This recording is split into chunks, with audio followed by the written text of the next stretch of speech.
একবিংশ শতিকাৰ উন্নয়নৰ এখন ফুপুলা স্বৰূপ।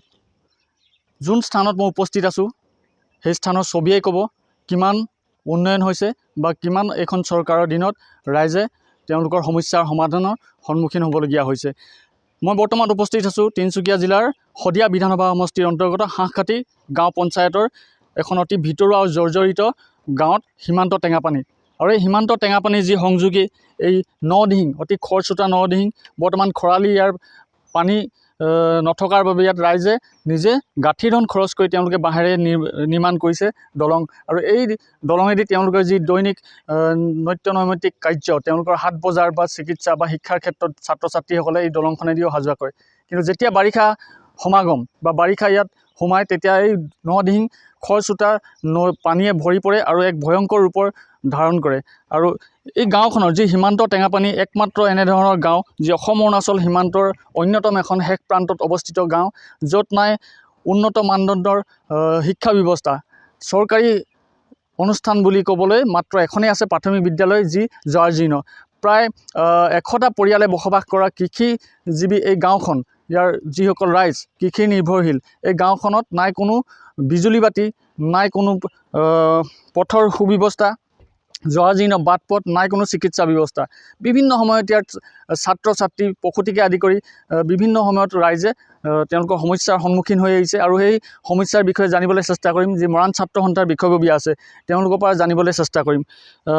কি ক'ব আপোনালোকৰ সমস্যা, যি এখন গাঁৱৰ বিভিন্ন সমস্যাৰে জৰ্জৰিত, কি ক'ব? আচলতে অতি দুখৰ বিষয়ে বৰ্তমান সময়ত যিটো উন্নয়নৰ অসমখনৰ যি উন্নয়নৰ কথা কৈ থাকে হিমন্ত বিশ্ব শৰ্মাদেৱে, কথাটো হ'ল কি, এতিয়া এই গাঁওখনত আপোনালোকে নিজেই দেখিলে যে এই গাঁওখনত কেৱল এখন মানে LP স্কুলৰ বাদে যিখিনি আছে LP স্কুলখন যিটো পৰ্যায়ত আছে সেইখিনি মানে আন্তঃগাঁথনি ইমান উন্নয়ন নহয়, উন্নত নহয়। তাৰ সমান্তৰালভাৱে যে ইয়াত এটা চাব চেণ্টাৰ নাই, ৰাস্তাত এটা শিলগুটি নাই আজিলৈকে। ইমান এনেকুৱা এটা উন্নয়নৰ কথা কৈ থাকোঁতে যে এখন গাঁৱত যেতিয়া এটা শিলগুটি পৰা নাই ৰাস্তাত, গতিকে কিমান দুখৰ বিষয়ে। তাৰ উপৰিও এই যে দলংখন দেখিছে, দলংখনে অহা যোৱা কৰিব লগা হয়। এই দলংখন ৰাইজে নিজে বনাই লৈছে।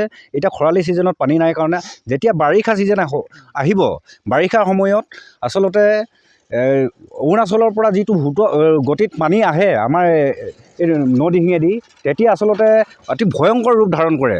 তেতিয়া মানে নাওখনে অহা যোৱা কৰিবৰ কাৰণে অসুবিধা হৈ পৰে। গতিকে ইয়াত অতিকৈ প্ৰয়োজনীয় হৈছে, প্ৰথম কথা হ'ল অতিকৈ প্ৰয়োজনীয় হৈছে দলংখন, যিটো মানে যোগাযোগৰ যাতায়াতৰ যিটো মানে ব্যৱস্থা। আমি যদি বাৰিষা ছিজনত যদি অহা যোৱা কৰিব লগা হয়, সিফালে নামচাই অৰুণাচল প্ৰদেশৰ পৰা প্ৰায় মানে 30-40 কিলোমিটাৰ বাটেৰে অৰুণাচল প্ৰদেশে হৈ অহা যোৱা কৰিব লাগে। তেতিয়া কি হয়, বাৰিষা ছিজনত ছাত্ৰ ছাত্ৰীসকল ইয়াৰ পৰা যাবৰ কাৰণে চিন্তা কৰিবলগীয়া বিষয় হয়। কাৰণ LP স্কুললৈকেহে আছে তাত সেই গাঁওখনত। যেতিয়া হাইস্কুল পায়, দিয়াক চাৰিআলিত যেতিয়া পঢ়িব লগা হয়, তেতিয়া এই ষ্টুডেণ্টবিলাকে ইয়াৰ পৰা যাবৰ কাৰণে কিমান দূৰ যাব লাগে? হাইস্কুল আচলতে ইয়াৰ পৰা 15 কিলোমিটাৰ, এই গাঁওখনৰ পৰা 10-15 কিলোমিটাৰ ওলাই যাব লগা হয়। কিন্তু আহি ইয়াত যে নদী পাৰত ৰৈ থাকিব লগা হয় বা কেতিয়াবা পানীটো বাঢ়ি আহে, তেতিয়া হয়তো যোৱাটো অসুবিধা হৈ পৰে। তাৰ সমান্তৰালভাৱে প্ৰসূতিসকলৰ, যেতিয়া বৰ্তমান সময়ত ক'ব লাগিব, চৰকাৰে প্ৰসূতিসকলৰ কাৰণে যিটো ব্যৱস্থা হাতত লৈছে, পদক্ষেপ হাতত লৈছে, সেইখিনি কৰিবলৈ যাওঁতে কিন্তু এইখন গাঁৱৰ কিন্তু কোনো সুবিধা পোৱা নাই। কাৰণ ইয়াত মই ক'লোৱেই যে ইয়াত এখন মানে চাব চেণ্টাৰ নাই, আজিলৈকে এটা চাব চেণ্টাৰ নাই। তাৰ সমান্তৰালভাৱে বিজুলী বাতি নাই, আজিলৈকে কোনো বিজুলী পোহৰ দেখা নাই এইখন গাঁৱৰ ৰাইজে। গতিকে বহু সম্ভাৱনাপূৰ্ণ এখন মানে গাঁও, য'ত আচলতে যিকোনো খেতি কৰিলেই হয়। বৰ্তমান সময়ত আপোনালোকে দেখিলেই যে প্ৰতিটো ঘৰতে নেমু আছে, লিমন ভিলেজ, সমান্তৰালভাৱে তামোল বা যিকোনো খেতি কৰিলেই হয়। আৰু এটা সুখৰ বিষয়, আচলতে ইয়াত ব্লেক ডলফিন, যিটো আচলতে ব্ৰহ্মপুত্ৰত পোৱা যায়, কিন্তু ইয়াত ব্লেক ডলফিনটো ইমানেই বেছিকৈ আছে, নদীৰ মহাসংগম আছে, যিহেতু কেইবাখনো নদী ইয়াত লগ হৈছে। এইবিলাক আচলতে আমি টুৰিজিম লাইনত যদি উলিয়াই নিব পাৰোঁ, বহুবিলাক দিনতে চৰি থাকে। ঠিক তেনেধৰণে গাহৰি ওলায়। এইবিলাক যদি আমি মানে টুৰিজিম লাইনত যদি দেখাব পাৰোঁ, এই গাঁওখন বহুত আচলতে অসমৰ এখন মানে টুৰিজিম লাইনত এটা বহুত সম্ভাৱনাপূৰ্ণ আচলতে গাঁৱলৈ মানে হেৰি হ'বগৈ। গতিকে প্ৰথম এতিয়া দাবীটো হৈছে কি, আমি বিভিন্ন সময়ত মৰাণ ছাত্ৰ সন্থাই বিভিন্ন সময়ত আচলতে প্ৰশাসনকো জনাই অহা হৈছে। ঠিক তেনেধৰণে মানে মন্ত্ৰীসকলকো আমি স্মাৰকপত্ৰৰ যোগেদি জনাই অহা হৈছে। এই গাঁওখনৰ আটাইতকৈ মূল সমস্যাটো হৈছে এই দলংখন। এই দলংখন যদি সৰুকৈ হ'লেও দলংখন যদি বনাই দিয়া হয়, মানে খোজকাঢ়ি যাব পৰাকৈ হ'লেও। গতিকে এই কথাখিনি এগৰাকী মহিলা লগ পাইছোঁ, তেওঁৰ পৰা কিছু সমস্যাৰ বিষয়ে জানিবলৈ চেষ্টা কৰিম। বাইদেউ, আপুনি এইখন গাঁৱৰে? হয় বিভিন্ন সময়ত ইয়াত সমস্যাৰ সন্মুখীন, দলং নাই, বাটপথ নাই, বিজুলী বাতি নাই, শিক্ষানুষ্ঠানৰ অৱস্থা দেখা পোৱা গৈছে কেনেকুৱা ধৰণৰ, স্বাস্থ্য ব্যৱস্থা নাই, কি ক'ব? আমাক সকলো সুবিধা লাগে, অহা যোৱাটো অসুবিধাই, ৰাস্তাটো নাই ধৰ, সেইফালেতো স্কুলে ধৰ নাই। বিশেষকৈ হাইস্কুল ছাত্ৰ ছাত্ৰীসকল হাইস্কুল যাবলৈ কেনেধৰণৰ অসুবিধা হয়? ইয়াৰ পৰাতো বহুত দূৰ যাব লাগে হাইস্কুলৰ কাৰণে, প্ৰয়োজনীয় হৈছে স্কুলখন। যিসকল প্ৰসূতি মহিলা বা বিভিন্ন ৰোগীসকল চিকিৎসা ক্ষেত্ৰত কেনেকুৱা সন্মুখীন হয়, কেনেকুৱা সমস্যাৰ সন্মুখীন হয়? সেইটো বহুত হেৰি অসুবিধাই হয়, এইটো অহা যোৱাৰ কাৰণে অসুবিধা, মেইন অহা যোৱা ৰাস্তাটোৰ কাৰণে মেইন দলংখন লাগে। এয়া আছিল স্থানীয় এগৰাকী মহিলাৰ তেওঁ আহ্বান। পুনৰ মহান ছাত্ৰ সন্থাৰ বিষয়ববীয়া ওচৰলৈ যাম। আচলতে আপোনালোকে কি আহ্বান জনাব, যিহেতু জৰাজীৰ্ণ বাটপথ আৰু দলং? প্ৰথম আহ্বান জনাইছোঁ, এই দলংখন যদি মানে সৰুকৈ হ'লেও দলংখন যদি বনাই দিয়া হয় বহুতখিনি ডেভেলপ হ'ব। কাৰণ মই কৈ আহিছোঁ যে মানে প্ৰায় 30-40 কিলোমিটাৰ অৰুণাচললৈ হৈ আহিব লগা হয়। তাৰ সমান্তৰালভাৱে বিজুলী আৰু স্বাস্থ্য ক্ষেত্ৰত গুৰুত্ব আৰোপ কৰক। অসম চৰকাৰে যিহেতু স্বাস্থ্য ক্ষেত্ৰত বহুখিনি পদক্ষেপ লৈছে, আমি ধন্যবাদ জনাইছোঁ। কিন্তু এই গাঁওখনত যিটো অৱস্থাত যোৱাবাৰ যিটো পানী বাঢ়িলে, সেই পানী বাঢ়োঁতে যে যিবিলাক মানুহে অসুবিধাৰ সন্মুখীন হ'ল, গতিকে এইখিনি বাৰে বাৰে আহ্বান জনাওঁ যে ইয়াত এটা ছাব চেণ্টাৰ অতি জৰুৰীভাৱে প্ৰয়োজন, আৰু বাট পথত মানে আজিলৈকে এটা শিলগুটি পৰা নাই। গতিকে আহ্বান জনাইছোঁ। পঞ্চায়তৰ প্ৰতিনিধি বা স্থানীয় বিধায়কে কেনেধৰণৰ সঁহাৰি জনায়?